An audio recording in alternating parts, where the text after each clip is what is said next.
پہلی ضرورت ہماری یہ ہے. دوسرے نمبر پہ ہماری بڑی ضرورت اسلامی ممالک اور ان کی جغرافیائی حدود کا تعارف. کون کون سے ممالک اسلامیہ ہیں اور ان کی جغرافیائی حدود کیا ہیں، یہ دوسری بڑی ضرورت ہے ہماری. تیسرے نمبر پہ ہماری بڑی ضرورت محدثین کے حالات اور ان کے اسفار کی تفصیل نقشوں کی مدد سے. اس کو سمجھ کر آگے بڑھ سکتے ہیں ہم. اور اس کے بعد جو ہماری بڑی ضرورت ہے، حدیث شریف کی کتابوں میں آنے والے اماکن یعنی مقامات کی مکمل وضاحت نقشوں اور تصاویر کی مدد سے. تصویریں بھی ہمارے پاس ہوں، نقشہ بھی ہم جانتے اور سمجھتے ہوں. اگلی چیز، حدیث شریف کی کتابوں میں آنے والی اقوام، قوموں کا جو تذکرہ ہے وہ ہم جانتے ہوں. کون سی قوم کہاں رہتی تھی، کیا ان کی خصوصیات اور عادات تھی، زمانے میں انہوں نے کیا کردار ادا کیے ہیں، ان کا شخصی کردار اور ان پر اسلام کے پڑنے والے اثرات. یہ خصوصیات بھی ہمارے پیش نظر ہوں.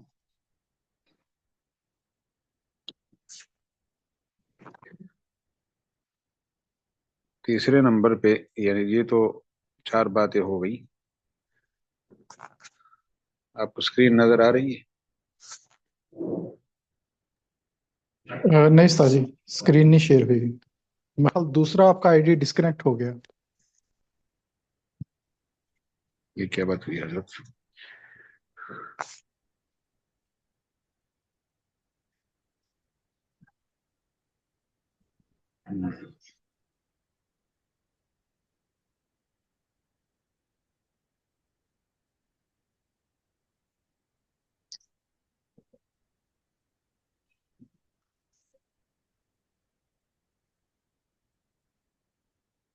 اب ہو رہی ہے. جزاکم اللہ خیرا واحسن الجزاء. تو جزیرہ عرب اور اس کا محل وقوع مکمل طریقے سے معلوم ہو، اسلامی ممالک اور ان کی جغرافیائی حدود معلوم ہو، محدثین کرام کے حالات اور ان کے اسفار کی تفصیل نقشوں کی مدد سے، حدیث شریف کی کتابوں میں آنے والے اماکن کی مکمل وضاحت نقشوں اور تصاویر کی مدد سے، حدیث شریف کی کتابوں میں آنے والی اقوام، قبائل اور ان کی تفصیلات نقشوں اور تصاویر کی مدد سے. مصطلح الحدیث، حدیث شریف کی جو اصطلاحات ہیں اس کے نقشے اور چارٹ،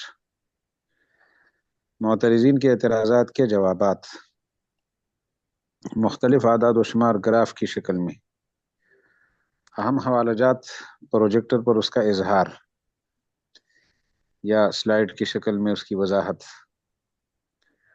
اور مقامات مقدسہ، بیت اللہ شریف ہے، بیت المقدس ہے، مدینہ منورہ ہے، اس سے متعلق تاریخ حقائق نقشوں اور تصاویر کی مدد سے، اور اہم مباحث کا خلاصہ تو طالب علم یا ساتھی پریزنٹیشن کی شکل میں پیش کر سکے. یہ حدیث شریف کے ایک طالب علم کے لیے ضروری امور ہیں جن کا جاننا انتہائی ناگزیر ہے. جزیرہ عرب اور اس کے محلی وقوع سے واقف نہ ہو، اسلامی ممالک اور جغرافیائی حدود سے واقف نہ ہو، محدثین کے حالات اور ان کے اسفار سے واقف نہ ہو، حدیث کی کتابوں میں اماکن کی وضاحت نہ ہو، تو حدیث شریف کی تطبیق اس کے لیے مشکل ہوگی. اس پر ہم ایک 2 نقشے عرض کریں گے. جغرافیائی حدیث سے متعلق کیے جانے والے کاموں میں سے چند ایک کام. ہاں، اس میں اعداد و شمار گراف کی شکل میں، یہ ہمارے سامنے ہے اس وقت کہ یہ گراف ہے،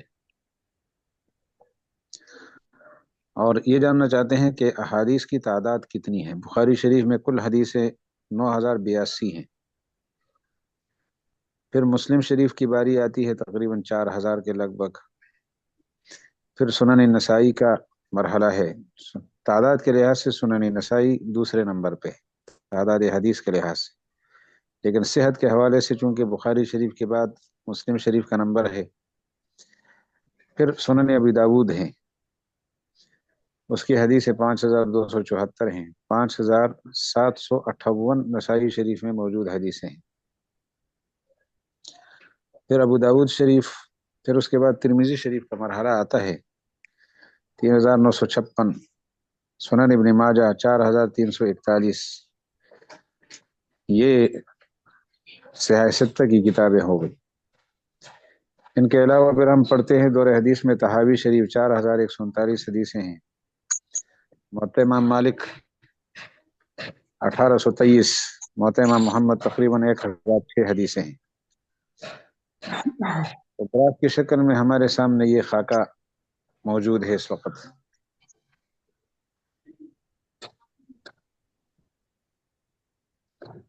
اسی طرح فیصدی شکل میں،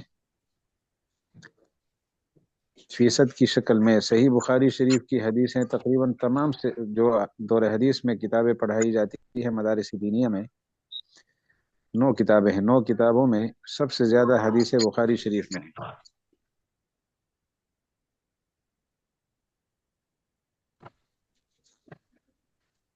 تو 22% حدیثیں جو ہیں وہ بخاری شریف میں ہیں، تقریباً 10% کل جو 9 کتابیں ہیں ان میں سے مسلم شریف میں، 15% کے لگ بھگ نسائی شریف میں، 13% حدیث ابو داود شریف میں، 10% تقریباً یہ ترمذی شریف میں ہے۔ مسلم اور ترمذی کا فیصدی جائزہ تقریباً برابر ہے۔ ابن ماجہ میں 11% حدیثیں بنتی ہیں، طحاوی شریف میں 11%، موطئ امام مالک میں 5% اور 3% موطئ امام محمد میں۔ تو یہ جو احادیث پڑھی جاتی ہیں ان میں کس کتاب سے ہم زیادہ استفادہ کرتے ہیں اور کس کتاب میں احادیث مبارکہ کی تعداد فیصدی اعتبار سے زیادہ ہے۔ احادیث بخاری شریف کی جو احادیث ہیں ان میں مرفوع اور موصولہ اور مکرر روایت، مرفوع بھی ہیں، موصول بھی ہیں اور مکرر روایات 9082 ہیں، یہ سرخ نشان اس کا ہے۔ ان میں ہم پھر چھانٹی کرتے ہیں، روایات مرفوعہ موصولہ لیکن غیر مکررہ، تکرار نکال لیا جائے، مرفوعہ ہیں، موصولہ ہیں، غیر مکررہ ہیں، تکرار نکال دیا جائے، تو یہ 2602 حدیثیں بنتی ہیں۔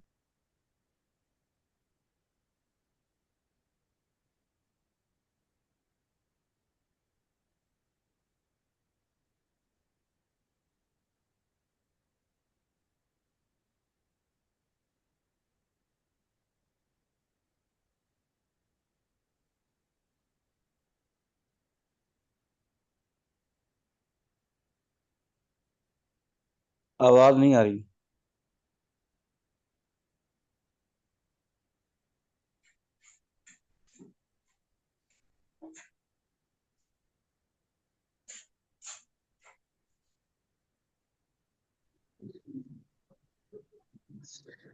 ہاں جی، تو روایات مرفوعہ موصولہ نبی علیہ السلام تک پہنچی ہوئی یعنی سند متصل کے ساتھ، اور مرفوع روایات جن کی نسبت براہ راست رسول اللہ علیہ السلام کی طرف ہے اور تکرار کے ساتھ ہیں، تو ان کی تعداد یہ بنتی ہے 9082 حدیثیں بنتی ہیں۔ نہیں، یہ احادیث بخاری کل ہیں، کل حدیثیں جو ہیں بخاری شریف میں، کل احادیث وہ یہ تعداد ہے۔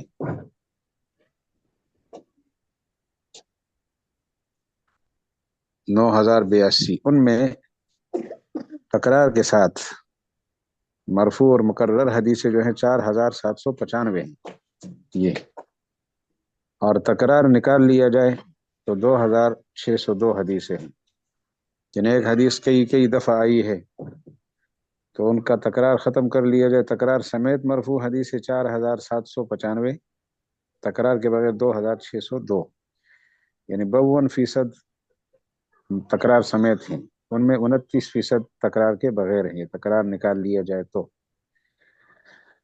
ان میں پھر روایات متابعات ہیں، ان کی تعداد 344 ہے، جو بخاری شریف کا 4% حصہ ہے۔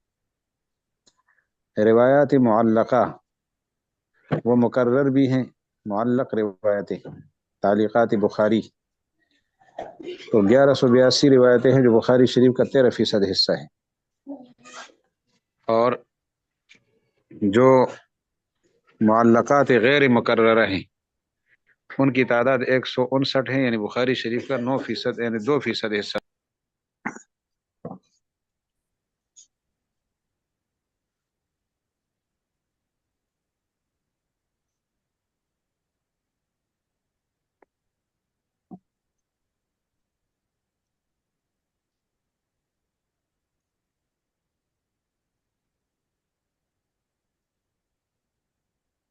تو یہ بخاری شریف کی احادیث کا ایک جائزہ ہے۔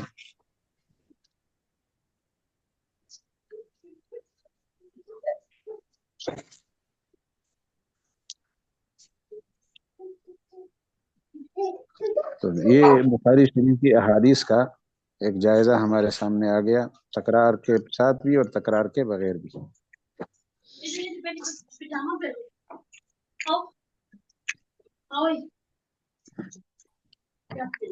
امام بخاری کا سفری خاکہ وہ ہم پہلے پیش کیے تھے، اس لیے اس کو ذکر کرنے کی ضرورت نہیں ہے، ایک حدیث شریف ہے، اس کو آج سمجھ لیتے ہیں مزید۔ یہ مسلم شریف کی حدیث ہے، اس میں مقامات کے نام بھی ہیں۔ نبی علیہ السلام حدیث شریف میں بیان فرماتے ہیں جنت کے حوالے سے کہ والذی نفس محمد بیدہ انما بین المصراعین من مصارع الجنہ لکما بین مکہ و حجر، اور ایک حدیث شریف او کما بین مکہ و بصرہ، کہ جنت کے دو کھواڑوں کے درمیان کا جو فاصلہ ہے وہ ایسا سمجھ لے جیسے مکہ اور حجر کے درمیان یا مکہ اور بصرہ کے درمیان ہے۔ مکہ اور حجر، مکہ اور بصرہ۔ اب مکہ مکرمہ یہ ہے، اور حجر کدھر ہے جی؟ اس کے مشرق میں۔ آج کے زمانے میں الاحساء کا علاقہ ہے، اس زمانے میں یہ بحرین کہلاتا تھا، بحرین میں حجر نامی جگہ تھی۔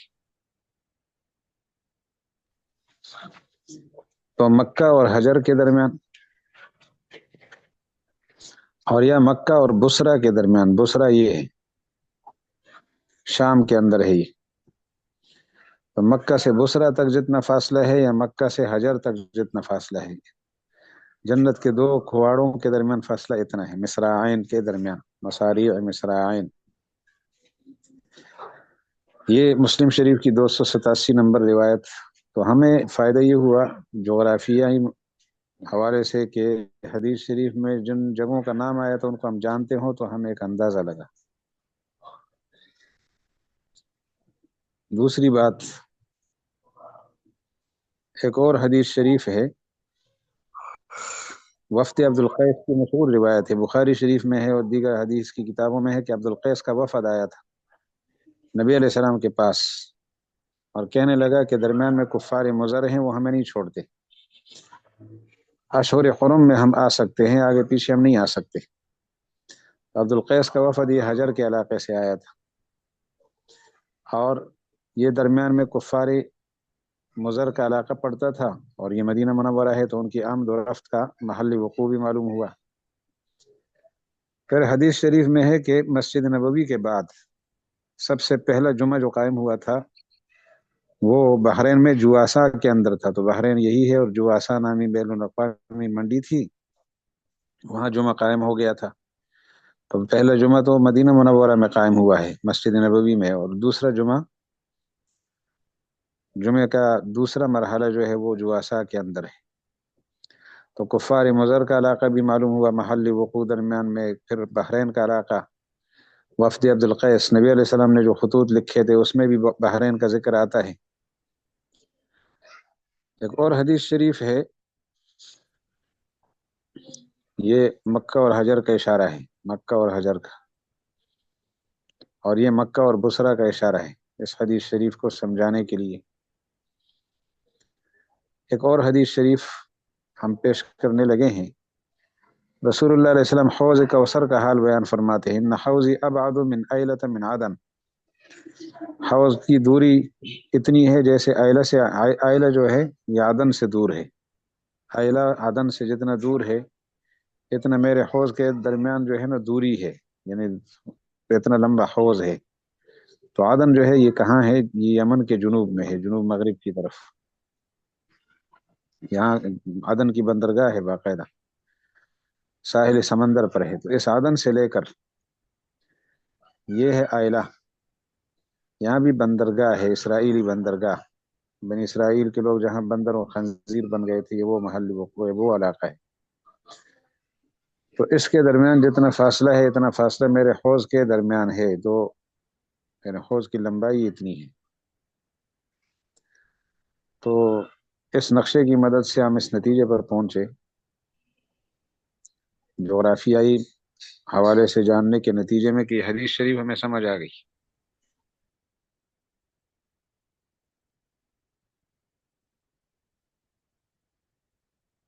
ایک منٹ پھر ریکارڈنگ روک دیجیے، یہ اسکرین پھر دو حدیثیں ہم کوئی نقشے کی مدد سے سمجھ گئے، اور ان علاقوں کا تعارف ہمارے سامنے آ گیا کہ آئلہ کہاں ہے، عدن کہاں ہے، اور حدیث شریف میں جو ارشاد فرمایا تھا اس کی کیا تفصیل ہے۔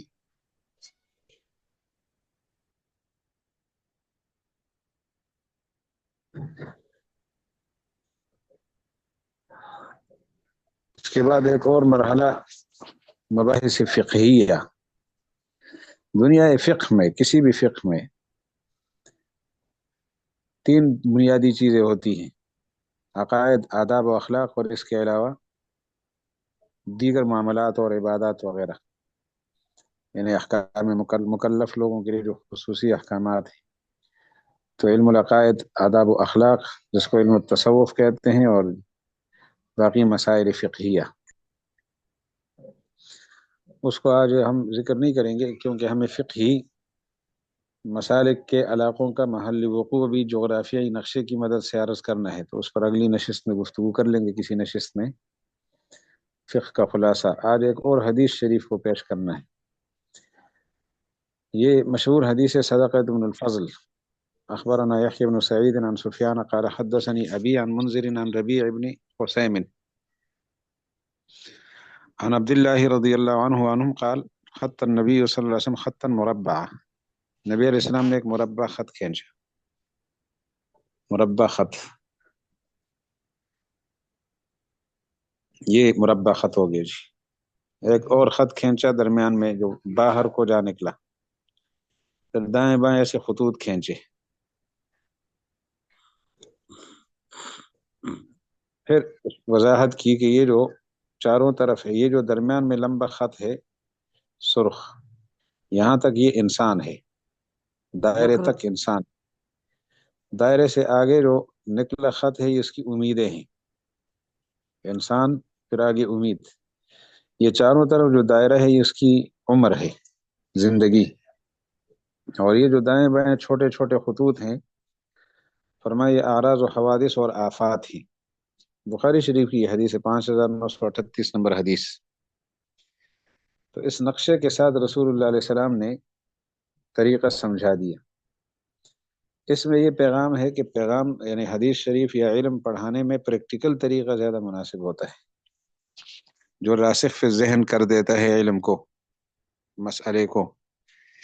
اس کی ایک اور مثال ہے، مشہور روایت ہے ترمذی شریف اور دیگر حدیث کی کتابوں میں، کہ ایک بزرگ تشریف لائے نبی علیہ السلام کی خدمت میں اور سوال کیا کہ حضرت نماز کے اوقات کی تفصیل مجھے بتائیے۔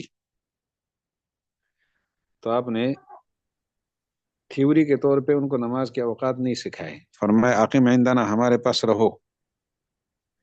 اور پھر نبی علیہ السلام نے پہلے دن ظہر کی نماز پہلے وقت میں پڑھائی، کس وقت پڑھائی، وہ محل، وہ ترتیب اس حدیث شریف میں موجود ہے کہ فلاں وقت میں پڑھائی، یعنی پہلے وقت۔